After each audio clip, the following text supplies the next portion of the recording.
So what qualifies me to talk about madness? Well, I began to hear voices 9 years ago at age 55, which gives me about sort of 50 or 60,000 hours of listening to voices and paying attention to them, and making an effort to understand what was going on. That's a lot of effort that has gone into this exercise. Like lots of people, when I first started hearing voices, I had no frame of reference for it, and I heard these voices nearby. I was in my apartment on my own, and that pretty logically led me to the conclusion that these voices were my upstairs neighbors. It's not an uncommon belief amongst voice hearers, particularly when they first start hearing them. And that arises simply from the fact that we have no frame of reference for it. So we interpret this new stimulus that arrives out of nowhere in the context that we're in. It pretty quickly became very stressful. The voices continued. Pretty quickly became obvious that it couldn't be my neighbors when the voices started following me outside. Within 5 or 6 weeks, I actually moved home, and it was so distressing. And I went to see a doctor at the same time, really, and he diagnosed it as auditory hallucinations. So I now had a label that I could put to it, and actually it made a difference. In this case, it was actually a positive difference. I wasn't necessarily labeled as mentally ill, nor did I feel mentally ill, but I had a name for it. It was something that was actually known. The doctor knew what it was about. The idea of an auditory hallucination gave me at least a concept of what it might be. And of course, he prescribed antipsychotics for a week, which did nothing. But nevertheless, I walked out of the doctor's office thinking, okay, this is something that's real, that happens to other people. And I had no concept before of what it was like. And of course, now I was on the beginning of this journey of actually experiencing it, and I had some inkling. What was interesting, though, was that for me, my mind has always been my strength. And this experience was pretty obvious to me very early on, was this parallel experience. My mind was still working fine. I was just being exposed to all these additional stimuli, which had no obvious, which had no origin, and of course no one else was hearing them. And I said, the interesting thing was this parallel idea. My mind still worked fine. I had these unusual stimuli, which of course provoked a reaction and a response in me, which sometimes spilled over into unusual behavior, but it would sort of come in waves and sort of, blow over, even though the voices continued sort of all the time. The stress related to it was sort of coming and going, for want of another description. And of course, so I started exploring for solutions. And for me, actually, there were no good solutions, no obviously good solutions out there, primarily because, when you talk to professionals and you read about it, what you read about doesn't match the experience of it, or very little actually matches it. So going to a psychiatrist, for example, they pretty much dismiss the hallucinations altogether. They ask you a few pretty simple questions, and they will typically prescribe a neuroleptic. But you walk out of the psychiatrist office, and actually the voices are still talking to you, and you have no idea how to respond. Psychology is a little better, although what happens with psychology is the inference is made that there is some issue, and psychology tends to sort of focus on your past. It helps you cope with your feelings, helps you understand why you're feeling in a particular way. Though psychologists don't have a very good understanding of what it's like to hear voices. So quite naturally, they struggle to offer forward-looking help. And I think for me, that was actually the biggest thing about exploring psychology, is it tended to focus, it invites psychoanalysis. I mean, I'd had a great life up to that point. For me, it was kind of very unusual that I would actually succumb to delusions, fear, mania, paranoia, actually become scared of my thinking, which are obviously pretty extreme states of mental distress. In fact, they call it extreme states. And there are adaptations to cognitive behavior therapy for psychosis. They call it CBT with a little p at the end, which is semi-successful, I would actually say. And then there's another group called the Hearing Voices Movement, and they have a whole network of support groups which offer some help. They certainly, these support groups offer a lot of help. It's a place you can actually go and actually talk to people who have similar experiences, which is very, very helpful.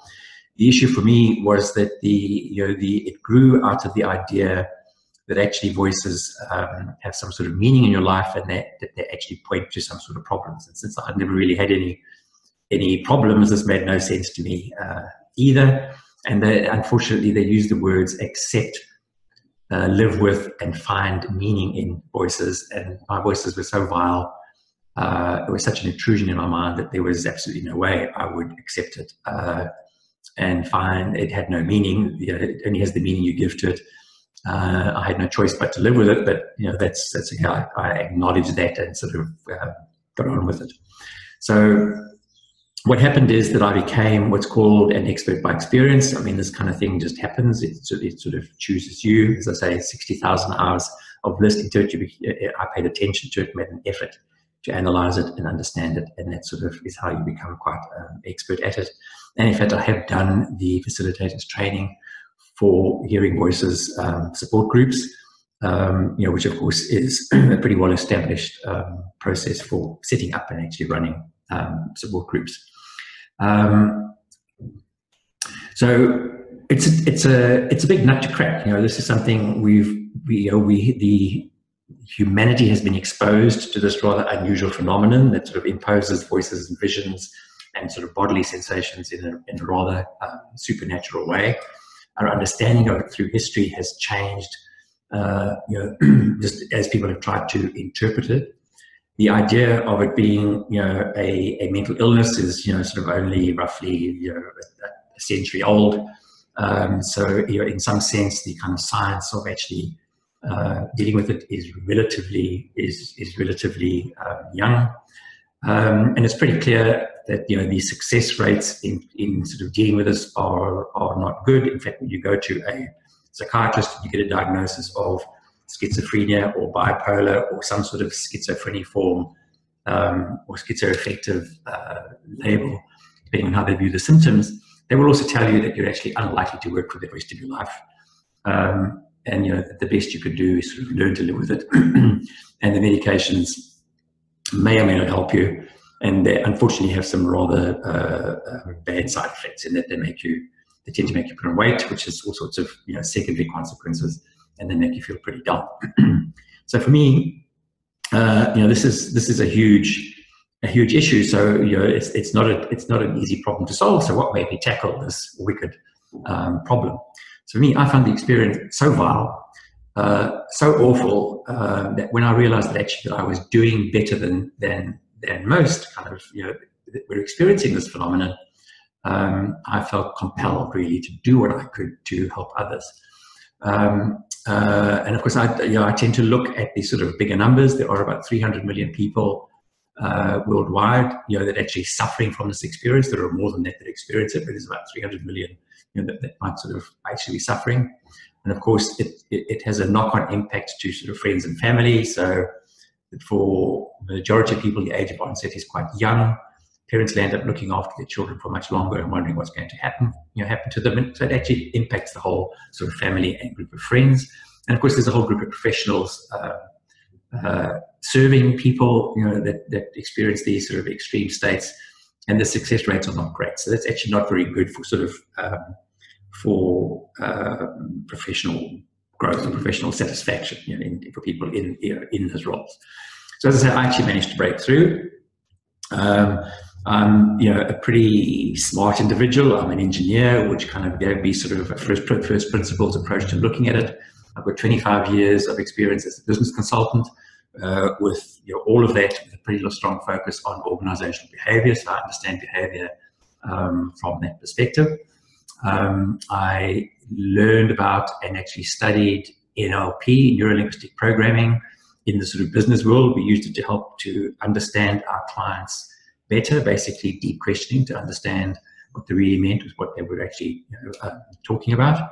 But also, I mean, I learned to apply it to myself, actually, what today is called self-directed neuroplasticity, which is really just understanding the mind well enough to foster healthy thinking and foster healthy, a healthy mind leads to a healthy body, a healthy life. And really, so great thinking, fostering healthy thinking will actually lead to all sorts of good decisions and good choices in life. So with that kind of background, I mean, I was pretty certain that there had to be patterns. I mean, all of the business stuff I've done, all of the organizational behavior stuff I've done, all of the NLP stuff I've done is based on patterns of how the mind works and of how people behave in a group when they're actually trying to do something together. And then, of course, it also involves things like leadership coaching and this kind of stuff. So you're actually seeing how people can actually change their behavior as well. And of course, there's a lot of research, in that sort of environment, sort of based on wellness rather than illness, based on good performance, say, rather than illness. So I knew there had to be patterns, and yet in everything that I read and in all of the help that I was getting, and all of the models that I described sort of earlier on, the psychologists are helping people deal with their individual problems. The hearing voices movement is kind of saying it's very much an individual experience, that it has meaning in your life, which is the interpretive stuff. So everybody's focusing at the interpretive end, where I was actually seeing the stimulus end, the inputs that were arriving in this sort of unusual way. And of course, nobody could tell me what to expect of voices, how they might progress. Nobody could give me any ideas on how to respond to them in the moment, on the go. And that for me was a big hole in terms of what was available out there. I needed to know what to expect, because if I knew what to expect, I could cope with it better. And I needed to know how to respond, because this was an ongoing thing that's happening all the time. And it's just not very pleasant to deal with. It's a great distraction. It's very, it very much interferes in everything that you're actually trying to do. So, and then the other thing, of course, is that this is a very, very difficult thing to describe to people. It's not a shared experience. These are inputs, stimuli that I'm getting that you're not. That in itself, is of course quite a problem. And it's very, very difficult to describe in a way that helps you help me. So for me, there was this lack of any kind of structure to have a pragmatic and helpful sort of conversation about it. So of course, in tackling this, I mean, it's a bigger job than I anticipated. I underestimated the job, and it's a little amusing from the point of view that one of the things my voices actually said to me is actually this little example I've got here on this slide. His voices said to me, he's the perfect man for the job, leaving the job undefined. And of course, what happened was that the job that I was doing morphed over several kinds of things through this sort of period. Initially, I was putting this effort into understanding voices. I was determined I was going to make a difference in the space. Voices later on kind of suggested that actually there was more to it than that I'm the second coming, because voices introduced a lot of religious sort of content into the narrative that we had, which is actually fairly common. About 35% of people have religious content in their voices.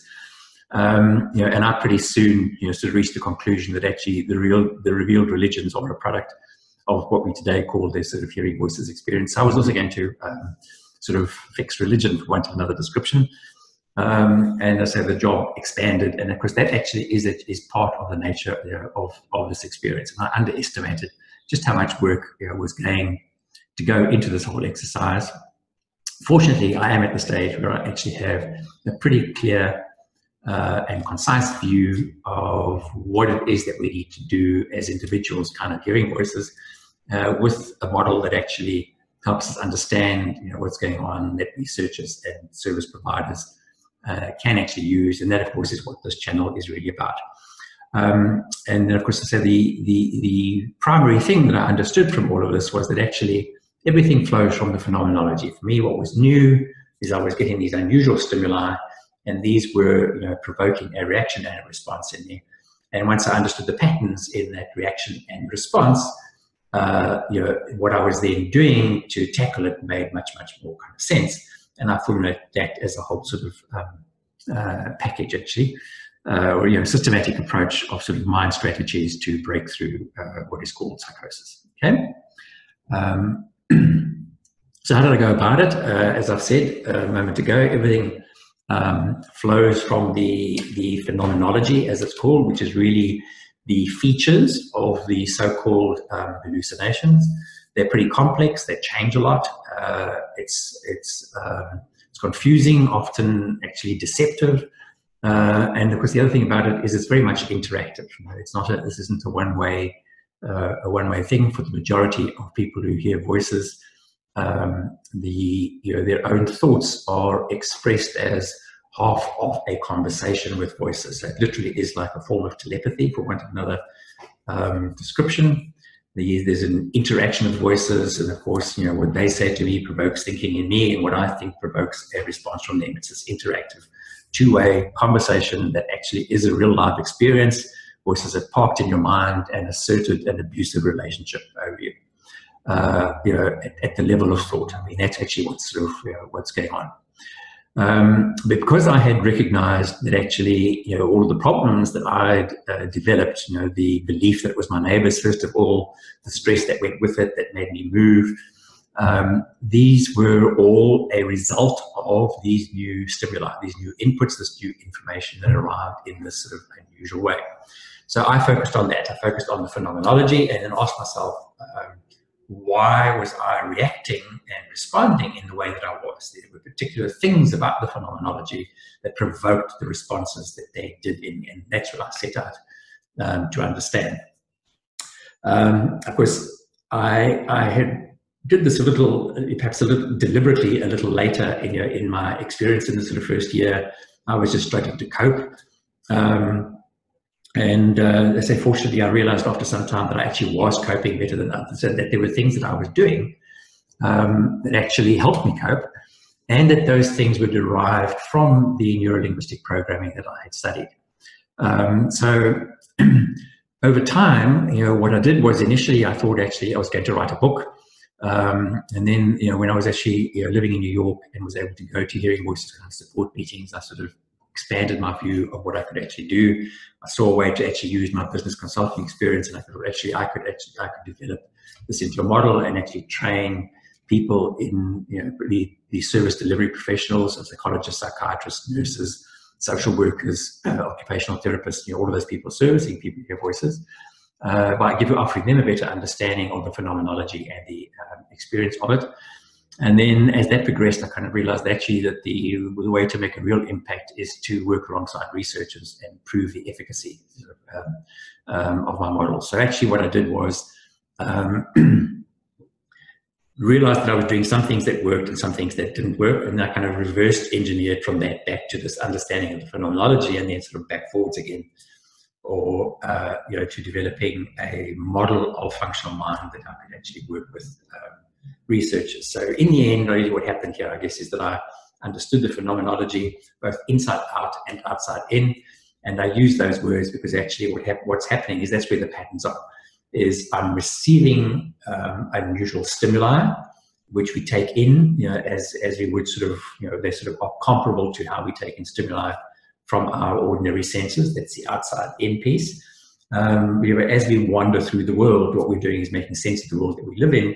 We're actually taking our inputs, translating them through all our filters that we've grown over time through our experience, and then we're expressing that sort of, inside out. And I'm actually following that path of these unusual stimuli, how they then compete with and intermingle with ordinary stimuli in my day-to-day world, and how that then impacts how I actually express myself in life. Not just me, of course. I'm looking at this from the point of view of the mind as a process, because that's how I understand it. And I'm looking at the process as opposed to what it is in me. I look at the patterns and then use my experience as examples. So then, just to give you an idea then of sort of how this sort of moves forward, that's my intro to what got me to this point. I think an important piece of it is just for me then to sort of restate what madness is, because I think it's important that we have a definition that sort of makes sense to everybody, because I frame the idea of madness a little differently. I look at it very much from the point of view of the mind as a system, and how the mind actually processes stimuli. Of course, that's common really to all of us. So for me, a lot of our difficulty in understanding of what the experience is about arises from the fact that a lot of what's happened with psychology, with CBT, rather for psychosis and in the hearing voices movement, is that it's focused at the furthest extreme of the inside-out leg of the sort of process at the end where we've interpreted it. And of course, all of us interpret it very, very differently. So that's why the experience looks so different amongst very, very different people. But if you can actually track it back much closer to the origin, to the stimulus, you can get a better understanding at the core of it, and then kind of see how that actually expresses differently in different people. So I describe madness as the struggle to achieve a state of predictable well-being while exposed to extreme stimuli. So I'm actually comparing it to the well mind. I'm saying that actually what we naturally try and do when we make our way through the world is we look for a state of predictable well-being. That's how the mind works, and I'll show you why in some of the other videos. So we're struggling to achieve that predictable well-being, and it is actually the processing of these unusual stimuli that leads to extreme states.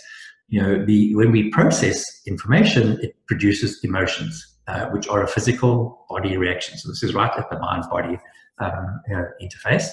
So it's the fact that the stimuli are that unusual that produces these extreme states, and it's because the stimuli make no sense in this world. So we're trying to explain it in terms of what's happening in this world, yet it's a stimulus that has this otherworldly sort of supernatural quality to it, or characteristics to it.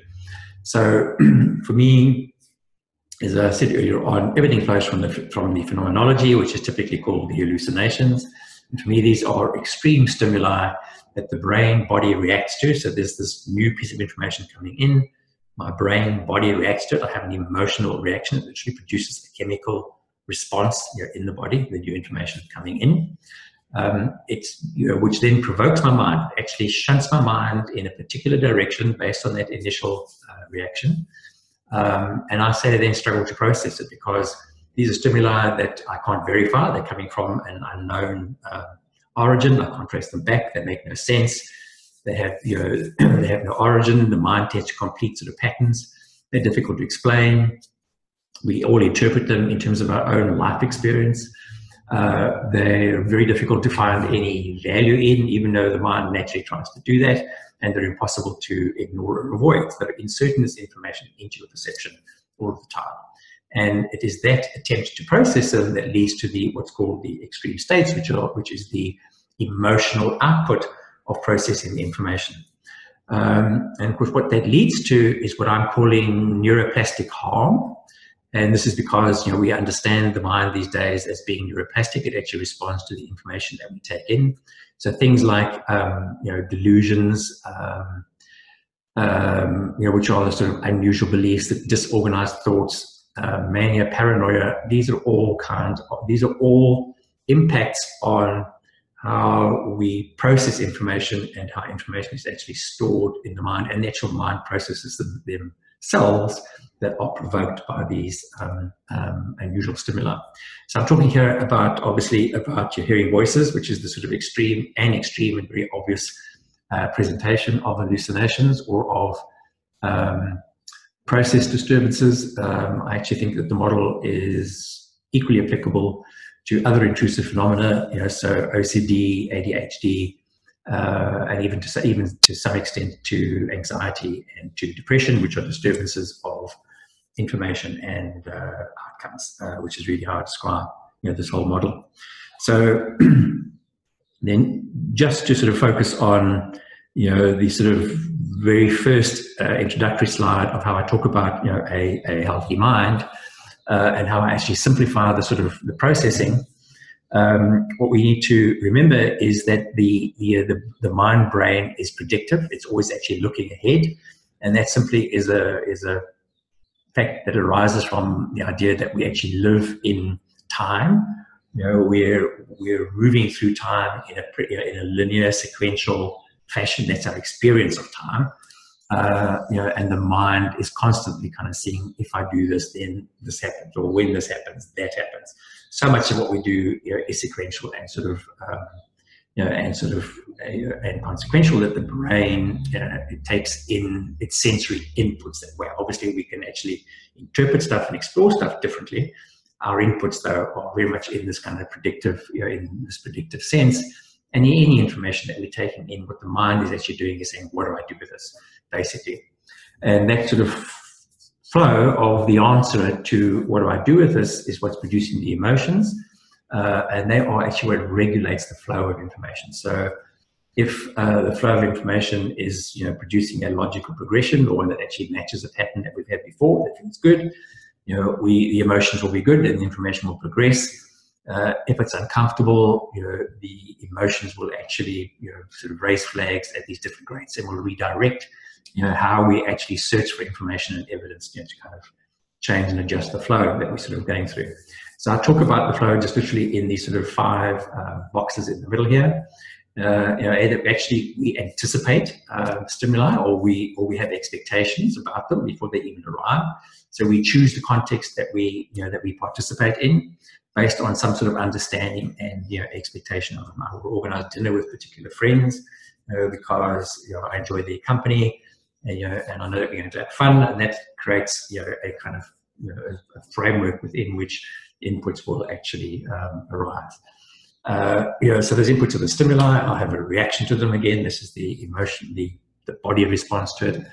My attempt to do something with it is what I'm calling the response. And of course, where that ends up is the outcome that I'm actually trying to achieve. Of course, there is this emotional flow, through this whole sort of processes, which is our experience of it. And actually, there are, as I say, gates through this process where we're actually, our emotional systems are signing off the information sort of as it goes through, and kind of saying, okay, this makes sense, and actually moves to the next step, if you like. Or if it doesn't make sense, it'll tend to kind of reverse your flow, and you'll go back to source. And really, so what happens is I use the language of Paul Gilbert, who wrote a book called Mindful Compassion. He has one of the simpler descriptions of our emotional systems. It talks about 3 systems, that I have actually just rephrased as our drive system, our soothe system, and our monitoring system.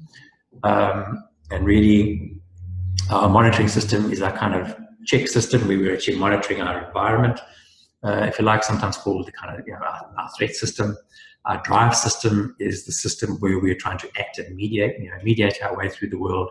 And our soothe system is checking the results that we're achieving, the experience or the outcomes that we're achieving. And those 3, if you like, are the 3 sort of traffic lights at the gates that I mentioned just a moment ago, as the information flows through our mind. And really, what NLP teaches you, more or less, again, I'm using slightly different language here, is that if your flow and your patterns are actually good and are achieving healthy outcomes, that is actually what leads to satisfying experiences and a purposeful life. But expressed at the level of the emotional systems, I'm simply saying that happiness is reliability and predictability of satisfying our emotional systems. And that actually threats are something that we generally tend to avoid in life. We don't generally encounter too many threats. We actually learn to avoid them by making the environment safe, by planning it, by minimizing the risk, by minimizing the consequences. And when this sort of process works well, you'll have this sense of of confidence and resilience, which actually leads to happiness and fulfillment. And really, what I do in all of these sort of subsequent videos that you'll see here is I focus on how new stimuli over here that arise from hallucinations upset this whole balance, this whole equilibrium of mind and information that leads to happiness in simple language.